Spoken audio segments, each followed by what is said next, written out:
gentlemen. It's my proud privilege to be here today among all of you, and especially the honored dignitaries on the stage. It feels a little bit,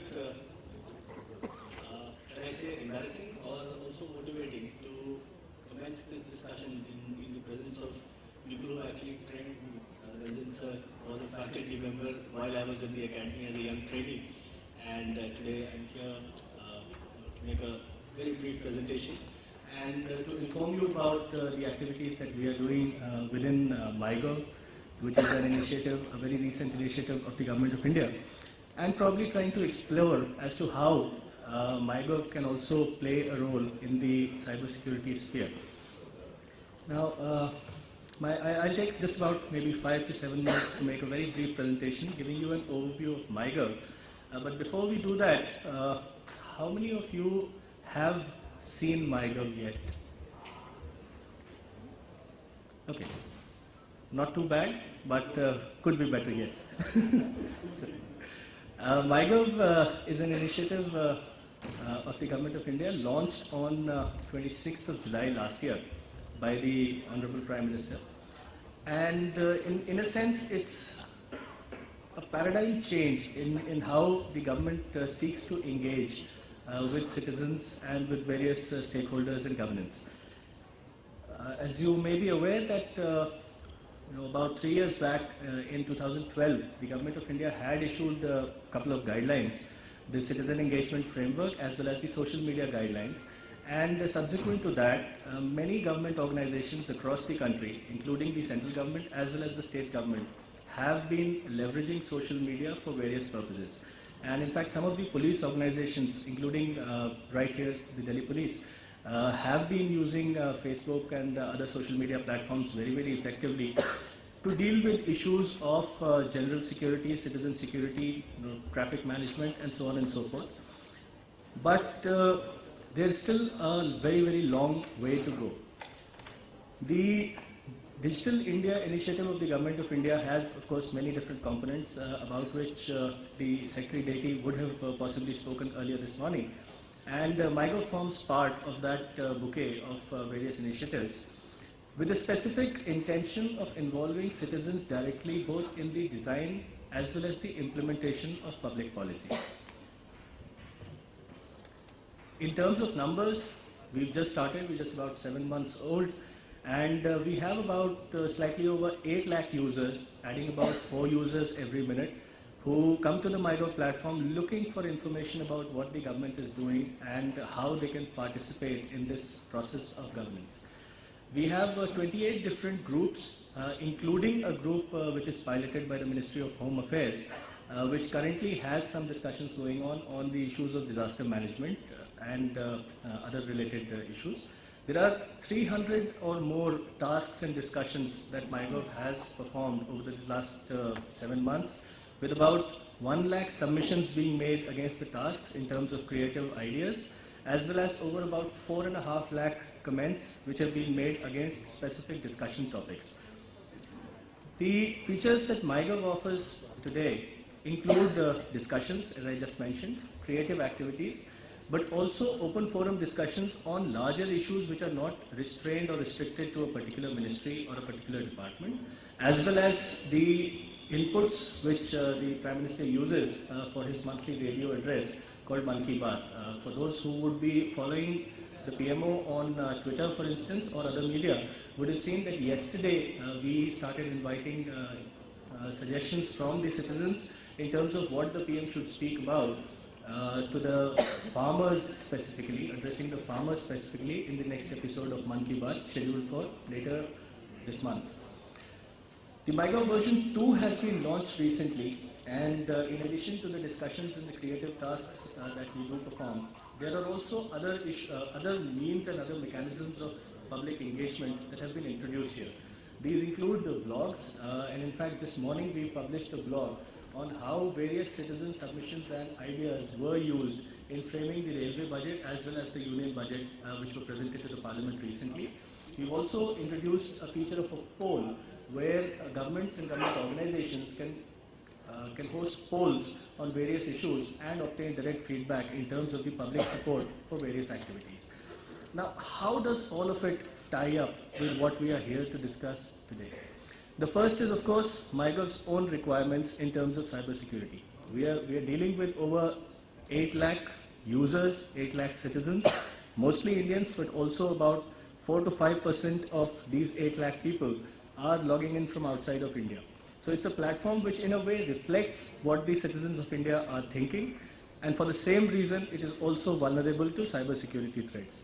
Now MyGov is a crowdsourcing platform. MyGov is a platform which seeks to leverage your knowledge for serving the citizens. And therefore the first offer that I make here as part of this discussion today is that I would like to meet almost each one of you individually to get thoughts, get ideas as to how we can ensure that MyGov remains cyber secure in every way. Now, it's a huge platform, it's visible across the world, and with the PM regularly talking about it, I'm sure there are also lots of people who are licking the chops in anticipation of trying to break into MyGov.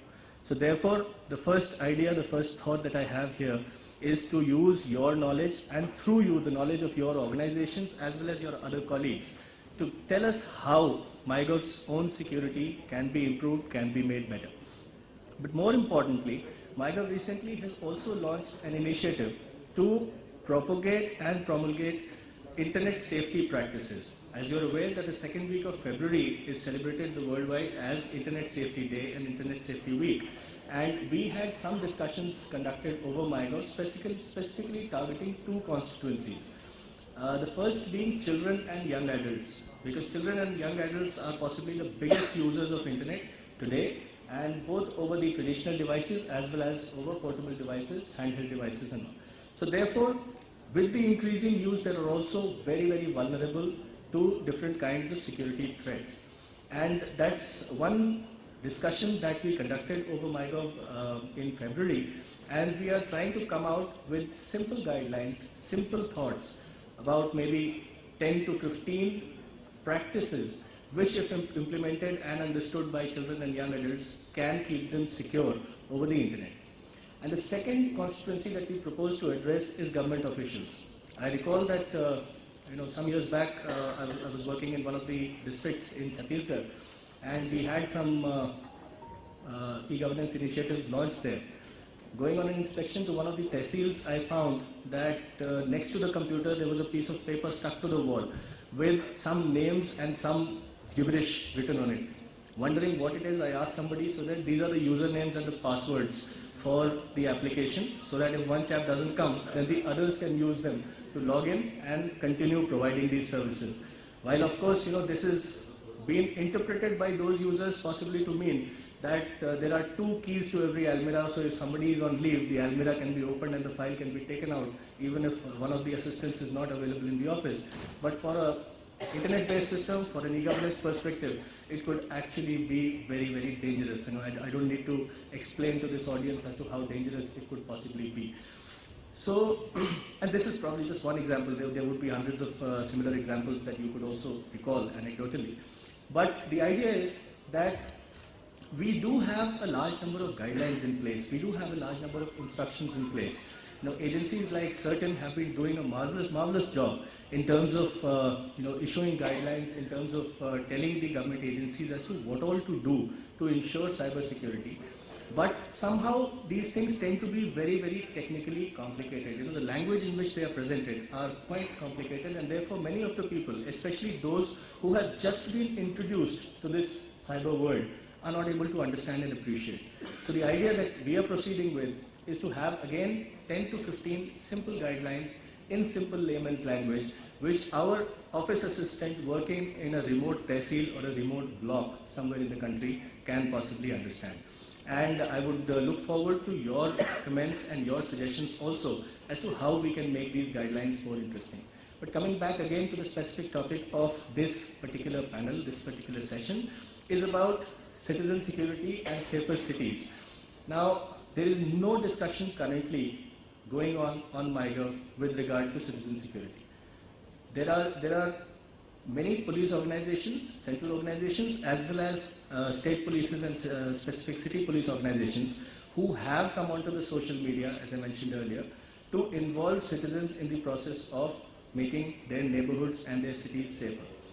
But these discussions are also probably restricted today to only the technical experts. And we want to bring these thoughts onto the public platform. MyGov as a platform is open to everybody, so we don't want any, we don't ask for your educational qualifications or your professional qualifications as to what do you know and what is your qualification to say so. It is simply an idea that you may have. The technicalities, the technology can be worked out subsequently, but we believe that it is essentially an idea, the seed of an idea, which really brings forth all progress. So the cyber security of the security of the MyGov system itself, and probably a much more engaging and a publicly conducted discussion on the issue of safer cities. These are two things that MyGov is willing to offer this audience today, and I look forward to hearing from you and to interacting with you separately.